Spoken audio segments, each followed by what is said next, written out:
सबसे पहले इस संवाददाता सम्मेलन में आए हुए मैं अपने सभी पत्रकार साथियों का, और मैं देख रहा हूं कि कुछ ऐसे दोस्त भी हैं जगह की कमी के चलते कमरे में आ नहीं पाए हैं, लेकिन सुन रहे हैं बाहर खिड़कियों से।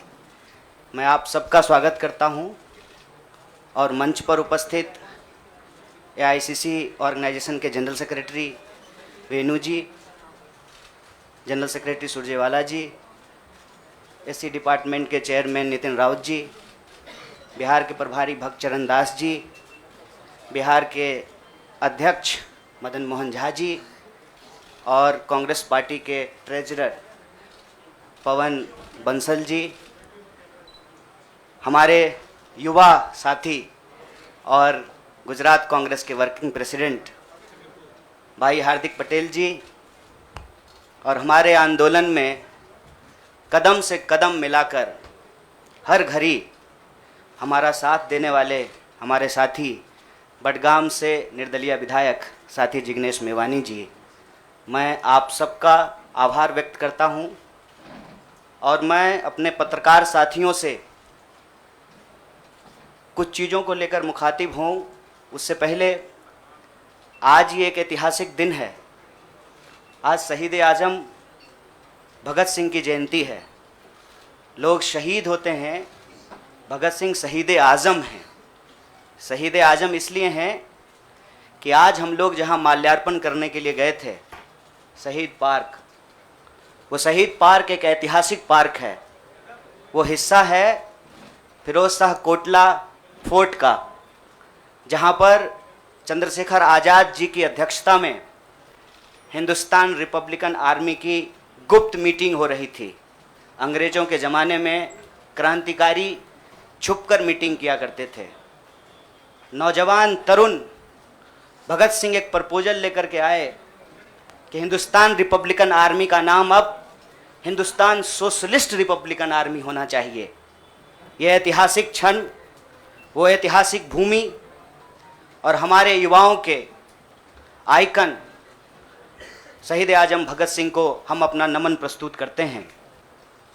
आज एक दुखद घटना भी हमारे ज़िले में हुई है।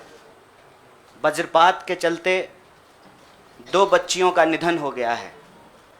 मैं इस मंच से उनके प्रति शोक व्यक्त करता हूं और उनके परिवार के प्रति अपनी संवेदना व्यक्त करता हूं। दोस्तों, मुझे लगता है कि बहुत कुछ कहने की ज़रूरत नहीं है।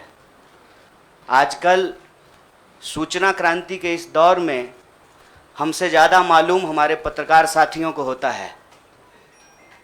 तो बेहतर ये होगा कि आप सवाल पूछें, मैं आपका जवाब दूं।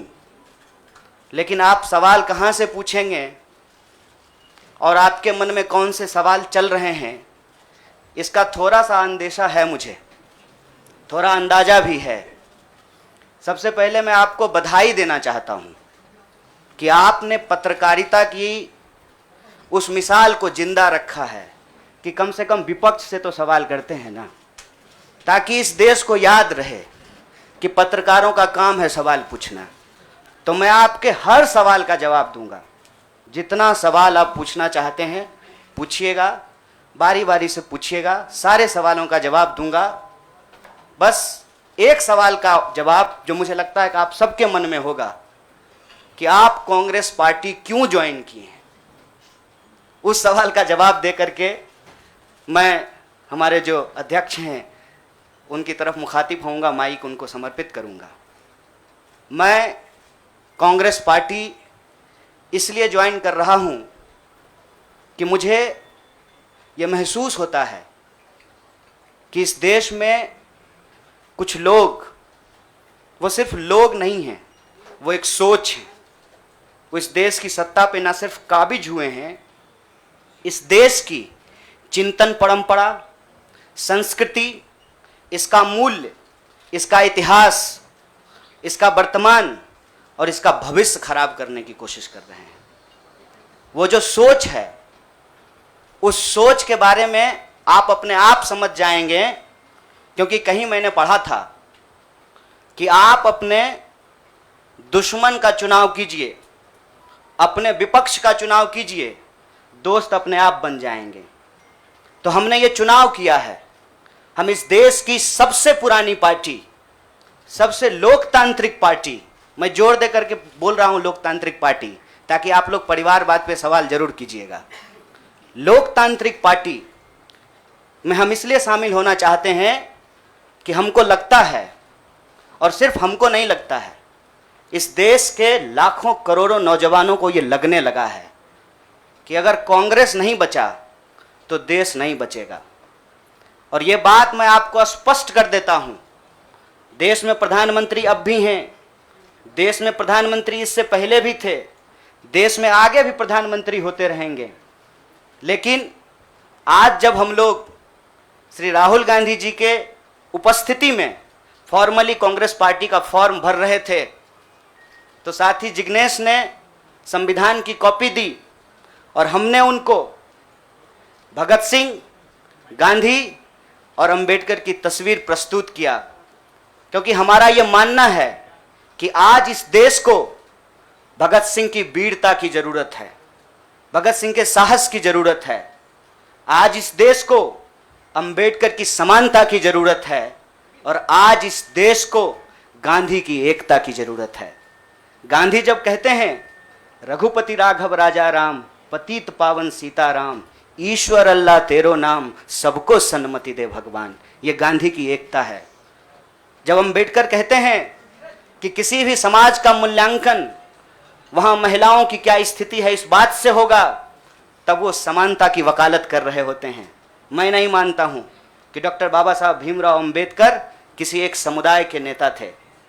कांग्रेस पार्टी ने, संविधान सभा ने डॉक्टर बाबा साहब भीमराव अंबेडकर को संविधान बनाने की जिम्मेवारी दी, और उस संविधान के प्रियम्बल में यह लिखा है, हम भारत के लोग भारत को एक प्रभुत्व संपन्न समाजवादी धर्मनिरपेक्ष लोकतांत्रिक गणराज्य बनाने के लिए, इसमें समानता न्याय के मूल्य निहित हैं। और जब भगत सिंह कहते हैं कि आप व्यक्ति को कुचल सकते हैं, विचारों को नहीं, आप बम और पिस्तौल से कभी इनकलाब नहीं ला सकते हैं, उस साहस की जरूरत है हमको। मुझे नहीं लगता है, मेरे बहुत सारे राजनीतिक दोस्तों को यह लगता है, मुझे लगता है कि यह देश 47 से पहले वाली स्थिति में चली गई है। लेकिन जिनको लड़ना है उनके पॉलिटिकल इमेजिनेशन में आज भी हर कोई अपना अपना शोरूम बचाने के चक्कर में है। रे भाई, मॉल में आग लग गया है, दुकान बचाओगे? बस्ती में जब आग लग जाती है ना, बेडरूम की चिंता नहीं करनी चाहिए। आज हम इस मुहाने पे खड़े हैं कि इस देश के भीतर भारतीय होने की जो पहचान है, जिसमें बुद्ध निहित हैं, जिसमें कबीर निहित हैं, जिसमें नानक निहित हैं, जिसमें हर बार हर दौर में सत्ता से सवाल पूछने का साहस होता है, उस भारतीय चिंतन परंपरा को बचाने की जरूरत है। इसीलिए हम कांग्रेस पार्टी में शामिल हुए हैं कि कांग्रेस पार्टी वो पार्टी है जो गांधी की विरासत को लेकर के आगे चलेगा। कांग्रेस पार्टी वो पार्टी है जो सरोजनी नायडू के विचारों को लेकर के चलेगा। कांग्रेस पार्टी वो पार्टी है जो अम्बेडकर, नेहरू, अशफाक उल्लाह खान, शहीद आजम भगत सिंह और मौलाना अबुल कलाम आज़ाद के रास्तों पे चलेगा। हम जब भी समानता और बराबरी की बात करते हैं, यह कुछ व्यक्तियों तक सीमित नहीं है, यह भारतीय होने का इतिहास है। और इस भारतीय होने के इतिहास को अपने आप में यदि कोई समेटे हुए है तो देश की सबसे पुरानी पार्टी है। और जो लोग कह रहे हैं विपक्ष कमज़ोर हो गया है, यह सिर्फ विपक्ष के लिए चिंता की बात नहीं है। यह मैं नहीं कह रहा हूँ, कोई शास्त्र, कोई किताब उठा करके देख लीजिए। जब विपक्ष कमज़ोर हो जाता है, सत्ता तानाशाही रुख अख्तियार कर लेती है। इसीलिए देश की सबसे बड़ी विपक्षी पार्टी, मैं कोई गुनागणित नहीं कर रहा हूँ, लेकिन मुझे यह बात सीधे तौर पे समझ में आ रही है कि देश के लोकसभा में 545 सीट हैं, 200 लगभग सीट ऐसे हैं जहां भाजपा के सामने कांग्रेस के अलावे कोई विकल्प नहीं है। मैं ये नहीं कह रहा हूं कि मेरी जिम्मेवारी सिर्फ एक पार्टी के लिए है, लेकिन जो पार्टी सबसे बड़ी पार्टी है, सबसे बड़ी विपक्षी पार्टी है, उस पार्टी को अगर नहीं बचाया गया, अगर बड़े जहाज को नहीं बचाया गया, छोटी छोटी कश्तियां भी नहीं बचेगी। इसीलिए, और मैं जब यहाँ बैठा हुआ हूँ, मेरे इतिहास को, मेरे वर्तमान को लोग देख रहे हैं। बहुत सारे सवाल हैं, वो आएंगे, उनका जवाब मैं दूंगा। लेकिन यह जो ऐतिहासिक जिम्मेवारी है, उस जिम्मेवारी से मैं अपना मुंह नहीं मोड़ सकता हूँ। मैं जहाँ पैदा हुआ, जिस पार्टी में पला बढ़ा, उसके प्रति मैं आभार व्यक्त करता हूँ। उसने मुझे सिखाया, पढ़ाया, लड़ने का जज्बा दिया है।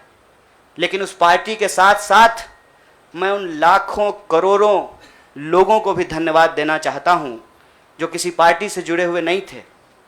अपने स्कूल के व्हाट्सएप ग्रुप में जब हम लोगों के ऊपर अनावश्यक आरोप मढ़े जाते हैं तो अपने दोस्तों से लड़ रहे थे, अपने घरों में डिनर टेबल पर लड़ रहे थे।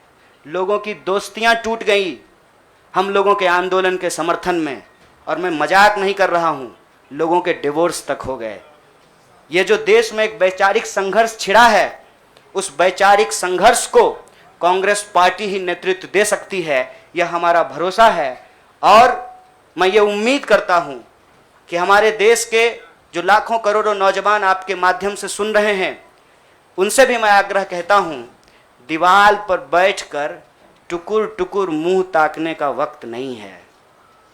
ये अर्जेंसी का टाइम है, और इस अर्जेंसी के टाइम पे दीवार पे बैठ करके दायां जाएं कि बायां जाएं, ये मत सोचिए।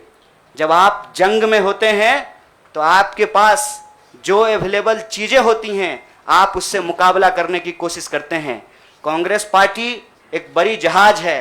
अगर कांग्रेस पार्टी बचेगी तो हमारा मानना है इस देश के लाखों करोड़ों नौजवानों की आकांक्षाएं बचेंगी, गांधी की मीमांसा बचेगी, भगत सिंह के सपनों का भारत बचेगा, और डॉक्टर बाबा साहब भीमराव अंबेडकर की समानता का भारत का निर्माण संभव हो पाएगा। इसी आशा और उम्मीद के साथ मैं इस पार्टी से जुड़ा हूं, और मुझे पूरा भरोसा है कि कांग्रेस पार्टी जो अपने आप को एक लोकतांत्रिक पार्टी कहती है, आज़ादी के साथ, अपनी पूरी मुखरता के साथ सत्ता से सवाल पूछना और लोगों के हक के लिए लड़ना भिड़ना संघर्ष करने में हमारे साथी रहेंगे, हमारे सहयोगी रहेंगे। और ये परिवार संघ परिवार नहीं, वो क्या परिवार जो परिवार छोड़कर परिवार बनाना पड़े, वो परिवार जो आपको परिवार छोड़ने के लिए नहीं कहता है, कहता है कि अपने परिवार में रहिए।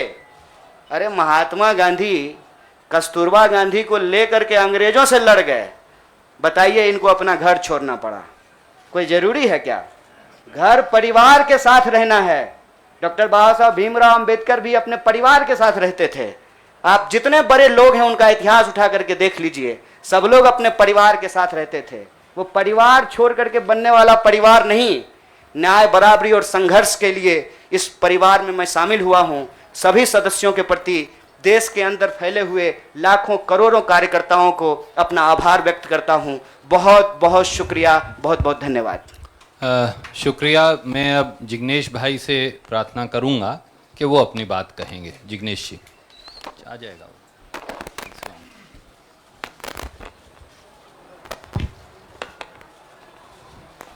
धन्यवाद। सबसे पहले तो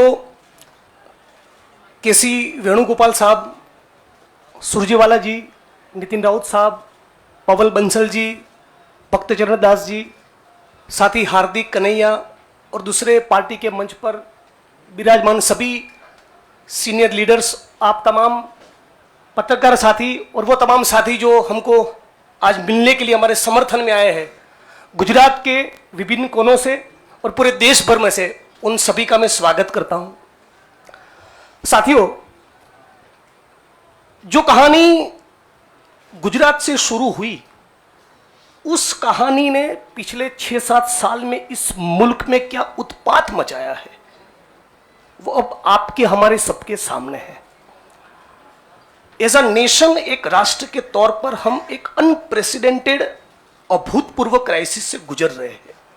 ऐसा संकट इस मुल्क ने पहले कभी नहीं देखा। हमारे संविधान पर हमला है, दिल्ली की सड़कों पर संविधान की कॉपी को जलाया जाता है, हमारे आइडिया ऑफ इंडिया पर हमला है, हमारे देश के लोकतंत्र के ऊपर हमला है।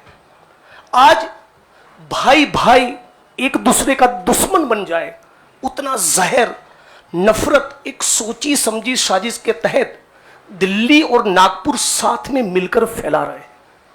इस परिस्थिति में एक पॉलिटिशियन के तौर पे नहीं, बतौर एक भारतीय नागरिक मैं अपने आप को ये जब सवाल पूछता हूं कि मेरा फंडामेंटल फॉरमोस्ट रिस्पॉन्सिबिलिटी ड्यूटी क्या होना चाहिए, तो अंदर से जवाब यही आता है, कुछ भी करके इस मुल्क के संविधान, लोकतंत्र और आइडिया ऑफ इंडिया को बचाना चाहिए।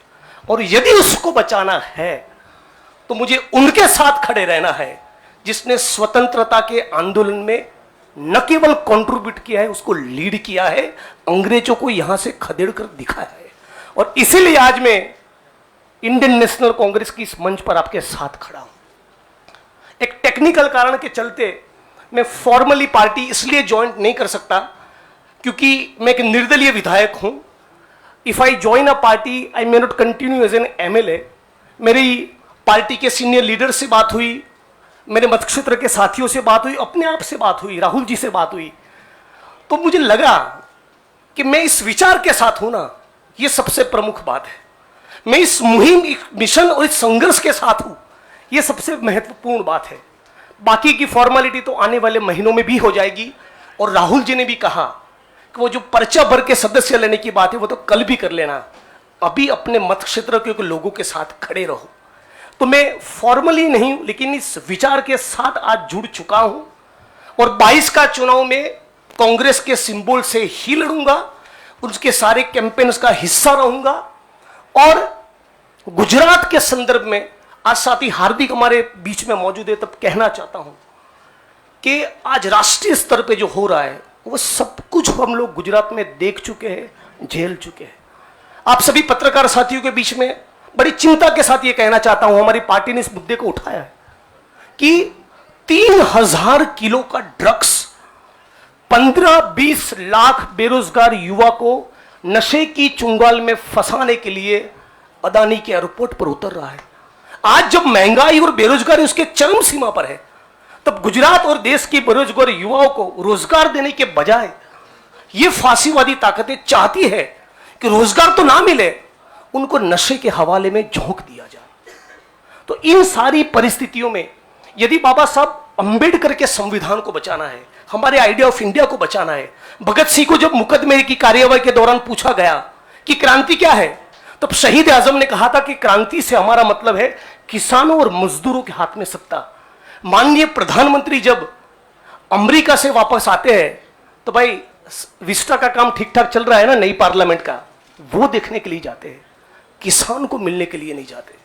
तो किसान हो, मजदूर हो, दलित हो, आदिवासी हो, महिलाएं हो, सबके ऊपर एक जो अनप्रेसिडेंटेड हमला है, इसको रोकने के लिए मैं भारत की जनता को, भारत के 21 करोड़ दलितों को और सारे लाखों करोड़ों युवाओं को अपील करता हूं, सेंस ऑफ अर्जेंसी के साथ, अभी वक्त नहीं है, कूद पड़िए, एक नया आंदोलन छिड़ने वाला है।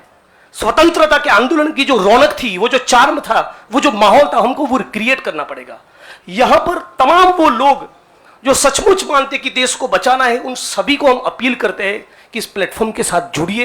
ये एक मिशन है और इसको मिशन की तरह लीजिए। और मुझे पूरी उम्मीद है, जैसे कि साथी कन्हैया ने बचाया, कि डेमोक्रेसी के हमारे इस मुल्क में बहुत डीप रूट्स है, पार्टी के भी डीप रूट्स है। तो साथ में मिलकर हम लोग लड़ेंगे, संघर्ष करेंगे और इस मुल्क को बचा पाएंगे। आप तमाम साथियों का मैं दोबारा स्वागत करता हूं और दोबारा इस प्लेटफॉर्म के माध्यम से पूरे देश की जनता को अपील करता हूं, सेंस ऑफ अर्जेंसी के साथ तुरंत जुड़िए। एक बहुत जबरदस्त माहौल हम लोगों को खड़ा करना चाहिए। मैं साथी हार्दिक, कन्हैया और दूसरे यंगस्टर्स के साथ पूरे देश में हम लोग जाएंगे और हजारों लाखों युवा इस प्लेटफॉर्म में जुड़े, आईएनसी के साथ जुड़े, कांग्रेस पक्ष के साथ जुड़े, इसके लिए लग जाएंगे। आप तमाम साथियों का शुक्रिया। आपके सवाल भी बाद में लेंगे। मेरा सवाल कन्हैया आपसे है। आपने कहा कि आप कांग्रेस पार्टी इसलिए ज्वाइन कर रहे हैं क्योंकि कहीं ना कहीं आपको लगता है कि कांग्रेस खतरे में है, कांग्रेस को बचाना जरूरी है। जैसे आपने कहा कि कांग्रेस बड़ा शिप है और अगर छोटे शिप अगर ये डूब गया तो बाकी भी डूब जाएंगे, तो आपको लग रहा है you have come here as a saving Congress? Madam ji बुरा मत मानिएगा, लगता है कि सवाल आप पहले ही सोच लिए थे। मैंने ये नहीं कहा था कि कांग्रेस खतरे में है, हमने कहा देश खतरे में है, लोकतंत्र खतरे में है, आइडिया ऑफ इंडिया खतरे में है। आपने वो वीडियो देखा क्या, लाश के ऊपर डांस देखा ना? दिल पसीज गया होगा आपका। आपको नहीं लगा कि मैं इसके लिए कुछ कर पाऊँ, कुछ भी कर जाऊँ जो मैं कर सकती हूँ। आप जब सुनती होंगी कि बलात्कार हो गया किसी महिला के साथ, आपका गुस्से से जो है ना पूरा शरीर कांप जाता होगा। देश खतरे में है। पार्टियां तो बनती रहेंगी, पार्टियों की कोई कमी है क्या? हर शाम पार्टी होती है इस देश में। पार्टी नहीं बचाना है, देश बचाना है, और देश बचाने की मुहिम में जो पार्टी रहेगी वो पार्टी भी बचेगी। और मुझे इस बात को कहने में कोई दो राय नहीं है। मैंने जितना इतिहास पढ़ा है अभी तक का एनसीईआरटी में जो लिखा हुआ है, अब अगले बार 2024 में क्या लिखा जाएगा नहीं पता। उसमें तो यही है कि देश को आज़ादी जो है वो महात्मा गांधी ने, सुभाष चंद्र बोस ने, सरदार वल्लभ भाई पटेल ने, क्या भाई हार्दिक, इन लोगों ने ही दिलाया ना। यही लोग लड़े थे। जो माफ़ी मांगे वो वीर हो गए। आप सोचिएगा इसको। जो गोडसे को भगवान मानते हैं वो भाषण दे रहे हैं अमेरिका में जाकर के गांधी के ऊपर। हमारे गांव में एक गाना आता था, गांधी जी के भजन करे गांधी के हत्यारा। कितना अजीब लगता होगा आपको। देखिएगा वो फोटो जब हमारे देश के प्रधानमंत्री गांधी पे माल्यार्पण करते हैं। जीवन भर शाखाओं में कसम लिए होंगे कि गोडसे के सपनों का देश बनाएंगे और गांधी पे माला चढ़ा रहे हैं। See, I am not here to save the party, please, I am respecting you as a citizen, you can respect my right. देश खतरे में है, और ये सिर्फ मैं नहीं कह रहा हूं, ये मुझे लगता है आप भी सोचते होंगे। समझ रहे हैं, अंग्रेजी का वो फ्रेज है dancing on dead, dead body पे कोई नाच रहा है। उस दिन खाना तो नहीं खाया गया। आप सोच के देखिए, आप इस पे विचार करके देखिए। मेरे गांव में अगर किसी की मौत हो जाए तो पूरे गांव में खाना नहीं बनेगा। हजारों लोग मर गए। देखे 71 वर्ष की उम्र में प्रधानमंत्री के लिए सोहर गाया गया। नया बच्चा जब पैदा होता है ना तो पूर्वांचल में सोहर गाते हैं लोग। प्रधानमंत्री बूढ़े हो गए हैं, उनके लिए सोहर गाया जा रहा है। तब जब अभी तुरंत लाखों लोगों की जान चली गई, ऑक्सीजन नहीं मिल रहा था, अस्पताल में बेड नहीं मिल रहे थे।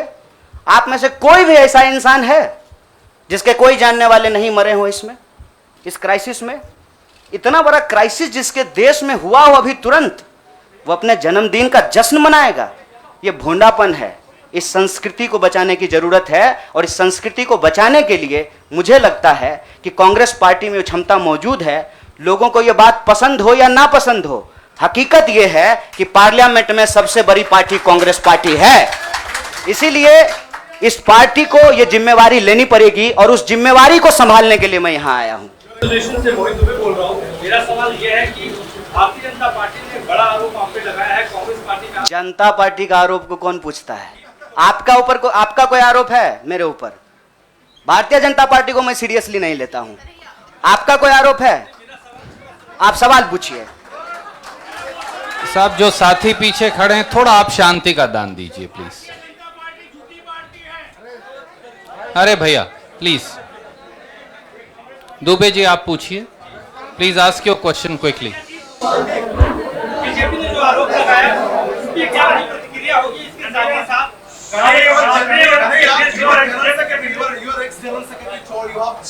Yeah, please, you cannot interrupt. No, you have to have discipline. My humble request with folded hands. There is no, but Yes, I am not Prime Minister. I will take your question. no, Don't but worry. democracy means that you should not supersede somebody who's asking question. That's what democracy is. Dubey भाई, हाँ, आपका सवाल है, news nation से हैं। एक और सवाल उसी में जुड़ा हुआ है ना। अच्छा, बारी जल्दी से पूछिए ना। आप दो लोगों ने ज्वाइन किया है, आपने और जिग्नेश जी ने। नहीं, और लोगों ने किया है, नाम बताएंगे। मेरा सवाल आपसे ये है कि तमाम जो कांग्रेस के और युवा नेता है वो छोड़ के चले गए, तो क्या माना जाए कि आप जितने भी लोग आप लोगों ने ज्वाइन किया है, ये राहुल गांधी की नई टीम होगी, राहुल गांधी की सियासी जो नाव है उसको पार लगाने का काम करेगी? देखिए, मैं यही कह रहा हूँ हमारे देश के लोगों के पॉलिटिकल इमेजिनेशन को कुछ हो गया है। अभी क्या हो गया है मुझे समझ में नहीं आ रहा है। हमने आपके सवाल को अपने आप लेते हुए हमने अपने पूरे वक्तव्य को रखा। हमने कहीं भी कहा कि हम कोई टीम बना रहे हैं, बीसीसीआई थोड़ी है सर, मतलब टीम बना रहे हैं। मैं कह रहा हूं कि भारत की परंपरा, चिंतन परंपरा, सोच, जिस पे आपको गर्व होता है भारतीय होने के चलते, उस परंपरा को समेटने का, उसको आगे बढ़ाने का काम देश की सबसे पुरानी पार्टी कांग्रेस पार्टी ने किया है। उस पार्टी के पास एक ऐतिहासिक जिम्मेवारी है और इस देश का नागरिक होने के चलते, साथी जिग्नेश ने कहा, यह हमारी भी ऐतिहासिक जिम्मेवारी है कि कल को जब इतिहास लिखा जाएगा तो हमसे भी पूछा जाएगा, दुबे भाई आपसे भी पूछा जाएगा कि जब यह तमाशा हो रहा था तो हम क्या कर रहे थे। हमने वो कहानी सुनी है बचपन में, आपने भी सुना होगा। जंगल में आग लगी, एक कोयल अपने चोंच में पानी भर करके जंगल की आग बुझाने की कोशिश कर रही थी। जंगल की आग नहीं बुझी, या बुझनी होगी बुझ जाएगी। कम से कम कोयल का वह ऐतिहासिक प्रयास जो है वो इतिहास याद रखेगा।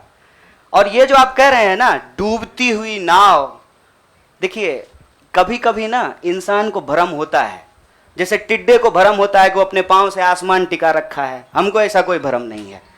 मेरे अकेले से कुछ नहीं होगा। जब आप जुड़ेंगे, हम जुड़ेंगे, इस देश के संविधान में, आइडिया ऑफ इंडिया में भरोसा करने वाले लोग जो हैं, जिसको हम कहते हैं गांधी के सपनों का भारत, जिसको हम कहते हैं सर भगत सिंह के सपनों का भारत, जिसको हम कहते हैं डॉक्टर बाबा साहब भीमराव अंबेडकर के सपनों का भारत, जिसको हम कहते हैं बिरसा मुंडा के सपनों का भारत, सावित्रीबाई फूले के सपनों का भारत, श्री कृष्ण सिंह के सपनों का भारत, जगजीवन राम के सपनों का भारत, मौलाना अबुल कलाम आजाद के सपनों का भारत, उस भारत को बचाने की बात मैं कर रहा हूं। और सियासत, मैं बार बार कहता हूं, अगर सियासत सही होगी तो गलत लोग जो सत्ता पे काबिज हैं ना, मुझे भारत के लोगों पे बहुत भरोसा है। अरे हैं हम लोग थोड़ा सा आलसी, लेकिन जब आ गए ना अपने पे, 200 साल अंग्रेजों ने राज किया था, जब से भारत के लोग अपने पे आ गए ना, तो 1942 में भारत छोड़ो आंदोलन का जब नारा महात्मा गांधी ने दिया था, तो अंग्रेजों को भारत छोड़ करके जाना पड़ा था। और उस वक्त जो लोग अंग्रेज से पेंशन ले रहे थे, माफी मांग रहे थे, वो आज एनसीईआरटी की किताब बदल रहे हैं कि अपना नाम भी हम बीड़ों में लिखवा लें। इसीलिए मैं कह रहा हूं कि उस इतिहास को, उस चिंतन परंपरा को बचाने की जरूरत है।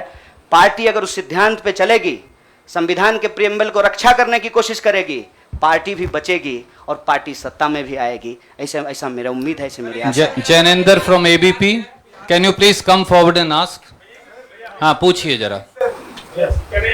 दो सवाल है, एक सवाल पूछिए। हम एक आग्रह करें, आप लोग ना लड़ाई नहीं लगवाइए हमारे दोस्त के बीच में। भोरे से जो है ट्विटर पे आप लोग क्या क्या जो चला दिए हैं, लोग हमको पूछ रहा है कि जिग्नेश का नाम काहे नहीं ट्रेंड कर रहा है। मैं आपसे ही आग्रह कर रहा हूँ, हम ना अलग अलग लोग नहीं हैं, यह मंच आपस में बटा हुआ नहीं है। तो सवाल जो है सारा तोप का गोला जो है हमारे तरफ ही नहीं हो, मंच के तरफ मुखातिब हो, मैं भी जवाब दे दूंगा। Yes Jainendra ji please ask your question. दो सवाल है। पहला तो ये कि आपने कहा कि कांग्रेस में आप चाहोगे क्योंकि आपको लगता है कि कांग्रेस बचेगा तभी देश बचेगा, तो ये आपको कब ये महसूस हुआ? अभी हाल तक आप केरल विधानसभा चुनाव में कांग्रेस के खिलाफ प्रचार कर रहे थे। और दूसरा सवाल कि सुन रहे दूसरा सवाल ये कि आपको लेफ्ट के भविष्य के चेहरे के तौर पर देखा जा रहा था, और जब आप कांग्रेस में आ गए, आपको क्या लगता है भारत की राजनीति में फिलहाल क्या लेफ्ट अपना सकी हो गई है? मैं चाहता हूँ दोनों पे डिटेल का। बड़ा जैनेंद्र भाई बड़ा वैचारिक सवाल पूछे हैं, बहुत बहुत शुक्रिया जैनेंद्र भाई। एक तो देखिए हमारी जो ये नई पार्टी है, इस पार्टी के जो संगठन के महासचिव हैं वो केरल से ही हैं। इनसे आप चाहें तो अकेले में भी पूछ लीजिएगा, कांग्रेस पार्टी के खिलाफ हमने एक शब्द नहीं बोला था। हम कांग्रेस पार्टी के खिलाफ भी बोले हैं, लेकिन केरल के विधानसभा चुनाव में नहीं, जेएनयू के प्रेसिडेंशियल स्पीच में बोले थे। देखिए हमको हमारा इतिहास पता है और हम यही कहते हैं, इतिहास को तोड़ा और मरोड़ा नहीं जा सकता है। इतिहास इतिहास होता है। इतिहास कोई कागज पे लिखे हुए शब्द होते हैं कि आप उसको जो है इरेजर से मिटा दीजिएगा। केरल के विधानसभा चुनाव में कांग्रेस पार्टी के खिलाफ नहीं बोले थे। आपने पूछा कि कब इसको आपको ऐसा महसूस हुआ। देखिए, महसूस तो मुझे राजनीति में आए हुए 18 साल हो गए हैं और मैंने हमेशा ये महसूस किया कि कहीं ना कहीं इस देश की जो राजनीतिक विरासत है वो भटक गई है। भूल भुलैया नहीं होता है, राइट लेफ्ट सेंटर घूमने लगा है और पता ही नहीं चल रहा है कि एक्चुअल आइडियोलॉजिकल पोजिशनिंग कहाँ है, उसके थ्रेड्स कहाँ पे हैं। तो मैं जनेंद्र भाई, आपने वैचारिक सवाल पूछा है, एक ऐतिहासिक तथ्य आपसे साझा करता हूँ। मैं ऑल इंडिया स्टूडेंट फेडरेशन का मेंबर था कल तक। वो ऑल इंडिया स्टूडेंट फेडरेशन 1936 में बना और उस इतिहास जाकर के देख लीजिएगा। उसका जो इनॉग्रल सेशन था, पंडित जवाहरलाल नेहरू का उसमें भाषण हुआ था और उस वक्त देश के जितने भी नौजवान थे, सुनने में थोड़ा अजीब लग सकता है हमारे कुछ साथियों को, लेकिन अपने विद्यार्थी के होने के ज़माने में अटल बिहारी वाजपेयी भी शामिल हुए थे, बाद में निकाल दिया गया था। मतलब अंग्रेजों के खिलाफ जो छात्रों का संघर्ष हो रहा था, सभी विचारधारा के लोग उसके सदस्य थे। और आपने जो वैचारिक सवाल पूछा कि आपको लेफ्ट के भविष्य के रूप में देखा जा रहा है, कौन कह रहा है कि लेफ्ट का भविष्य खराब हो गया है? व्यक्ति आते हैं और जाते हैं, संगठन हमेशा व्यक्ति से बड़ा होता है। व्यक्ति की अपनी एक भूमिका होती है, उस भूमिका को वो अपनी क्षमता से निभाने की कोशिश करता है। मैं आपको बता दूं, जहां जिस पार्टी से आप मेरा संबंध जोड़ रहे हैं, मैं वहां पैदा हुआ हूं। मेरे भीतर सोचने, समझने, लड़ने की जो क्षमता है, ये उसके ट्रेनिंग का हिस्सा है और मुझे इस बात का गर्व है। लेकिन वहां जो लड़ने का तरीका है और जिस तरीके से वो लड़ रहे हैं, मुझे लगता है आज जो देश की स्थिति है उसमें उसके स्पीड को बढ़ाने की जरूरत है और जो वैचारिक संकीर्णता है उसको तोड़ने की जरूरत है। मैं आपको एक बात बताना चाहता हूं। मैं अपने कई साथियों से पूछा कि क्या भगत सिंह की जयंती देश के सभी संगठनों को नहीं मनाना चाहिए, और क्या गांधी की तस्वीर सभी संगठनों के कार्यालय में नहीं होना चाहिए? यह हमारा इतिहास है, यह हमारी विरासत है। कुछ लोग बहुत चालाकी से विचारधारा की खोल में यह जो हमारी ऐतिहासिक विरासत और परंपरा है, इसको आपस में उलझाने की कोशिश करते हैं। एक बड़ा पॉपुलर डिबेट है मीडियम और मीन्स का, साध्य और साधन का, हिंसा और अहिंसा का। तो मैं आपके सामने इस सदन के समक्ष यह बात कहता हूं, जब भगत सिंह कहते हैं कि बम और पिस्तौल इनकलाब नहीं ला सकता है, मतलब भगत सिंह हिंसा का निषेध कर रहे हैं, वायलेंस को निगेट कर रहे हैं। और जब बापू कहते हैं, महात्मा गांधी कहते हैं करो या मरो, मतलब वो व्यक्ति के ऊपर होने वाली हिंसा को स्वीकार कर रहे हैं और अहिंसा को निगेट कर रहे हैं। देश की अर्जेंसी क्या है, इस बात को समझिए। और देश की अर्जेंसी ये है कि आप पैदा कहीं भी हुए हों, अगर गांव में आग लगी है, आप अपने दरवाजे के बाहर डंडा लेकर के गेटकीपर बन करके खड़ा हो जाएंगे कि घुसने नहीं देंगे, निकलने नहीं देंगे, तो आपका घर भी नहीं बचेगा, बेडरूम भी नहीं बचेगा। इसलिए समझदारी इस बात में है कि आपसी जो नाराजगी है, आपसी जो वैचारिक मतभेद है, उसको किनारा कीजिए और बस्ती बचाने के लिए इकट्ठा होइए, क्योंकि ये देश हम सबका है। इसीलिए लेफ्ट राइट का जो क्वेश्चन है ना, वो अप्रासंगिक इसलिए हो गया है कि आज आपको वैसे आदमी के साथ सामना करना पड़ रहा है जो हमारे जमाने का गोविंदा है, ड्रेस बदलते रहता है। इसीलिए इस वैचारिक भ्रम में नहीं पड़िए, देश बचाइए, संविधान बचाइए, यही हमारा लक्ष्य है। Siddharth from ANI. Siddharth, please go ahead and ask. Siddharth, सवाल पूछिए प्लीज. कन्हैया जी, आपसे और जिग्नेश जी दोनों से मेरा एक सवाल है. जिग्नेश जी जवाब देंगे. आप पर्टिकुलर आपकी बात को नोट कर रहा हूँ. आपने कहा एक जहाज है, दूसरा उसे बचाने की जरूरत है, लेकिन जो जहाज का कप्तान है राहुल गांधी, आपको लगता है कि बाकी छोटे जो कश्तियां हैं उसको चलाने वालों को उसको फॉलो करना चाहिए? मेरा सवाल खुदे तौर पर ये है कि राहुल गांधी विपक्ष का चेहरा होना चाहिए, जब एक लड़ाई दो विपक्ष का चेहरा तो मीडिया भी होना चाहिए। विपक्ष का चेहरा वो तमाम लोग होना चाहिए जो आइडिया ऑफ इंडिया और इंडियन कॉन्स्टिट्यूशन में बिलीव करता है, उसको प्रोटेक्ट करना चाहते हैं। पीरियड।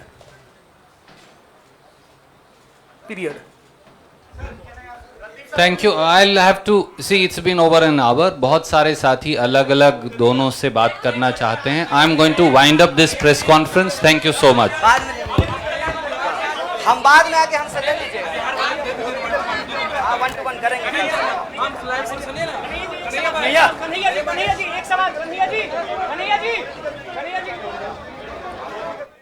ये मजदूर का हाथ है कातिया, लोहा पिघलाकर उसका आकार बदल ये देता है। मजदूर का हाथ है कातिया, लोहा पिघलाकर उसका आकार बदल देता है। मजदूर का हो या डॉक्टर का, हाथ तो धोना पड़ेगा ना।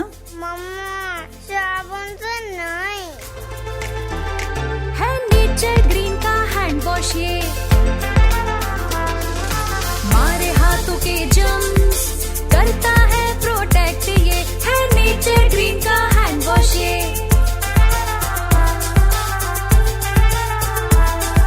डिस्ट्रीब्यूटरशिप और स्टॉकिस्ट के लिए संपर्क करें 8007006520।